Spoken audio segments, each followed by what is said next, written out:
أعوذ بالله من الشيطان الرجيم بسم الله الرحمن الرحيم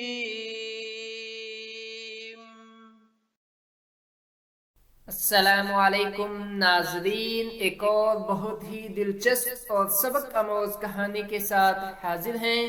کہانی کا نام ہے گلو، گلہری اور آچو آچو۔ کہانی شروع کرنے سے پہلے آپ سے ریکویسٹ ہے کہ کہانی کو اینڈ تک ضرور سنا کریں اور چینل کو بھی ضرور سبسکرائب کیا کریں۔ ایک تھی گلہری اور ایک تھا اس کا بچہ۔ بچے کا نام تھا گلو۔ گلو تھا تو بڑا ہی شرارتی، مگر وہ ایسی شرارتیں نہیں کرتا تھا کہ جن سے کسی کو نقصان پہنچے، اور اگر کبھی کوئی ایسی شرارت کر بیٹھتا تو معافی ضرور مانگ لیتا تھا۔ گلو کا گھر ششم کے درخت پر بنا ہوا تھا اور اس کے ساتھ ایک نہر بھی بہتی تھی۔ گاؤں سے شہر جانے والے بہت سے لوگ اس درخت کے نیچے آ کر رکتے، نہر کا ٹھنڈا پانی پیتے اور آگے چلے جاتے۔ گلو ان سب لوگوں کو دیکھا کرتا، اور اگر کوئی مسافر اس درخت کی چھاؤں میں لیٹ کر سو جاتا تو گلو اس کے سامان کی تلاشی لیتا اور کھانے کی چیزیں نکال کر چپکے سے کھا جاتا۔ اگر پوری چیزیں نہ کھا سکتا تو چکھتا ضرور تھا۔ وہ اکثر سوچتا کہ یہ انسان اتنی اچھی اچھی اور مزیدار چیزیں کہاں سے لے آتے ہیں۔ مجھے تو جنگل میں ایک بھی درخت ایسا نہیں ملا جس پر گلاب جامن، رس گلے یا چاکلیٹ لٹک رہی ہوں۔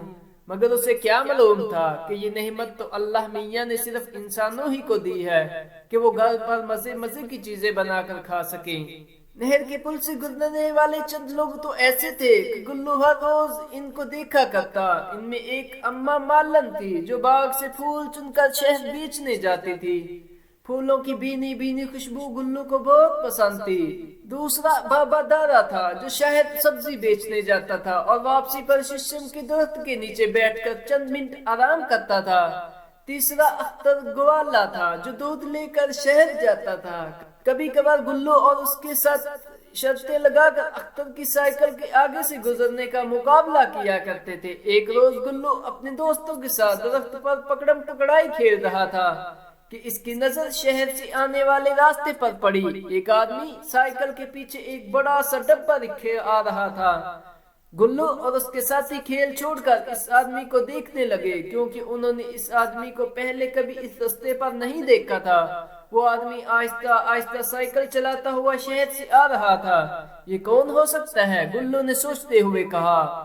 مجھے پتا ہے یہ کون ہے، گلو کا دوست بولا۔ بتاؤ پھر، گلو نے کہا۔ یہ پھیری والا ہے اور شہر سے چیزیں بیچنے گاؤں آتا ہے، دوست نے بتایا۔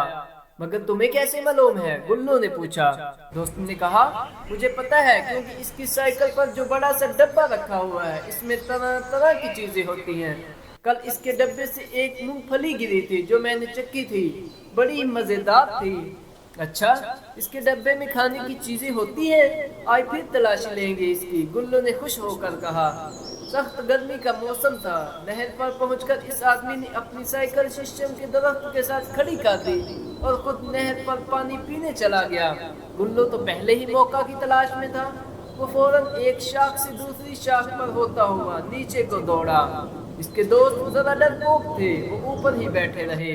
اچانک گلو کا پاؤں پھسلا، وہ دڑم سے نیچے گرا، مگر زمین پر گرنے کی بجائے وہ سائیکل والے ڈبے میں جا پڑا۔ وہ تو بہت خوش تھا کہ مفت میں مونگ پھلیاں، اخروٹ اور دوسری چیزیں کھانے کو ملیں گی۔ مگر یہ کیا ہوا؟ دکاندار تو آج شہر سے صرف سرخ مرچیں لے کر آیا تھا۔ اچھو، گلو نے ایک زور کی چھینک لی اور ڈبے سے باہر جا پڑا۔ اچھو اچھو اچھو، اور پھر تو گلو چھینکتا ہی چلا گیا۔ گلو کی سمجھ میں نہیں آ رہا تھا یہ کیا ہو رہا ہے۔ وہ تو بس منہ کھول کر چھینکتا اور 2 فٹ پیچھے جا گرتا۔ اس کا حال یہ دیکھ کر اس کے دوست جو درخت پر بیٹھے تھے زور زور سے ہنسنے لگے، اور اتنا ہنسے کہ بے قابو ہو کر سب درخت سے گرے اور مرچوں والے ڈبے میں جا پڑے۔